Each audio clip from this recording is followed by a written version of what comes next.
रक्षा गरिदिनु र राई र लिम्बूको झगडा मिलाइदिनु। तपाईँ हाम्रो प्राकृतिक पुजारी हामी हौ, तपाईँले हाम्रो चाहिँ यो सर्वस्व हुनुहुन्छ। त्यसैले गर्दा जुन खालको परिस्थिति यहाँ धरानमा आइरहेको छ त्यो मिलाइदिनु होला, सामने बनाइदिनु होला। ल है भगवान, तपाईँलाई मैले यो पाती चढाउँदैछु। हामी स्वच्छ रूपले है, स्वच्छ मनले, सफा मनले, हामी देखाउँदै छैन, हामी भित्री हृदयबाट भगवानको आस्था मान्छौँ। अहिले जातीय द्वन्द्व चर्किरहेको छ, याक्ठोहरूको शिर उठाउनु होइन। हाम्रो कसैको पनि झगडा नहोस्, जसरी यो वन जङ्गल यता देखाउनुहोस्, जसरी वन जङ्गल मजाले भगवानले बनाइदिएको चिजहरू मिलेर बसेका छन्, त्यसरी नै सम्पूर्ण जातिहरूलाई मिलाएर राखिदिनुहोस्, भगवानलाई कामना गर्दछु है।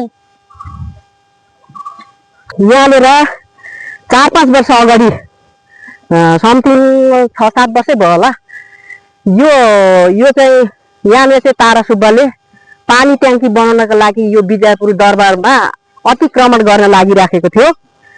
तारा सुब्बा धरानको नगर प्रमुख हुँदा र यो ठाउँलाई चाहिँ यो अतिक्रमणबाट रोक्नका लागि चाहिँ यहाँनिर धरानका सम्पूर्ण जनताहरू यहाँनिर आएर चाहिँ त्यो अतिक्रमणलाई रोकिएको थियो र तारा सुब्बालाई यहाँबाट खेदाइएको थियो।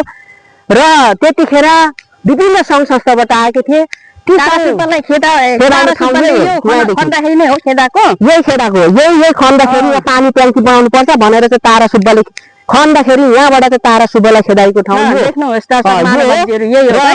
त्यो बेलामा यहाँनिर यो ठाउँमा तारा सुब्बाले यो अतिक्रमण पानीको ट्याङ्कीको नाउँमा यहाँनिर अतिक्रमण गर्न लागिराखेको थियो विजयपुर दरबारलाई।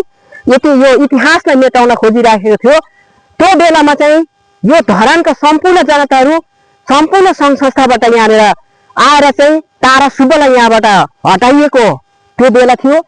र त्यो बेला त्यो सङ्घ संस्थामा हुनुभएका सम्पूर्ण को राई, को लिम्बू, को तामाङ, को कामी, होइन, को दमाई, को बाहुन, सबै समुदाय चाहिँ सबै जात जाति चाहिँ यो ठाउँमा आएर तारा सुब्बाको दमनको विरुद्धमा यहाँ आएर चाहिँ सबैले बोलेर सबैले यहाँ चाहिँ आएर अनि तारा सुब्बाको दमनलाई चाहिँ यहाँदेखि हटाइएको थियो।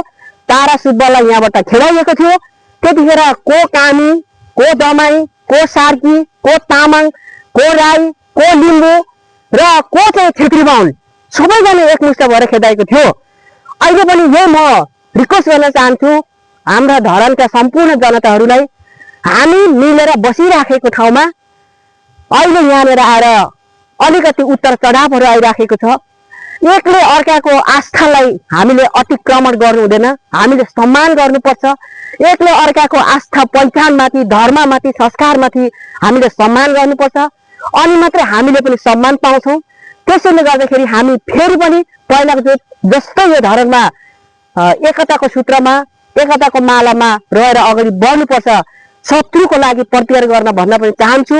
र यसैले गर्दाखेरि प्लिज धार्मिक सहिष्णुतालाई हामीले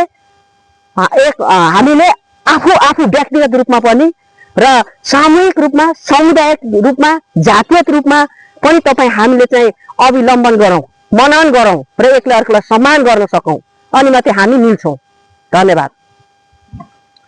ल आदरणीय धरान निवासी आमा बुवा, दाजुभाइ तथा दिदीबहिनीहरू, तपाईँहरूले साँच्चै नै यदि धरानलाई बचाउन चाहनुहुन्छ र अरू ठाउँ हेरेर यो धरानलाई चाहिँ उच्च स्तरमा पुर्याउन चाहनुहुन्छ भने कृपया एक अर्कामा द्वन्द्व नगर्नुहोला।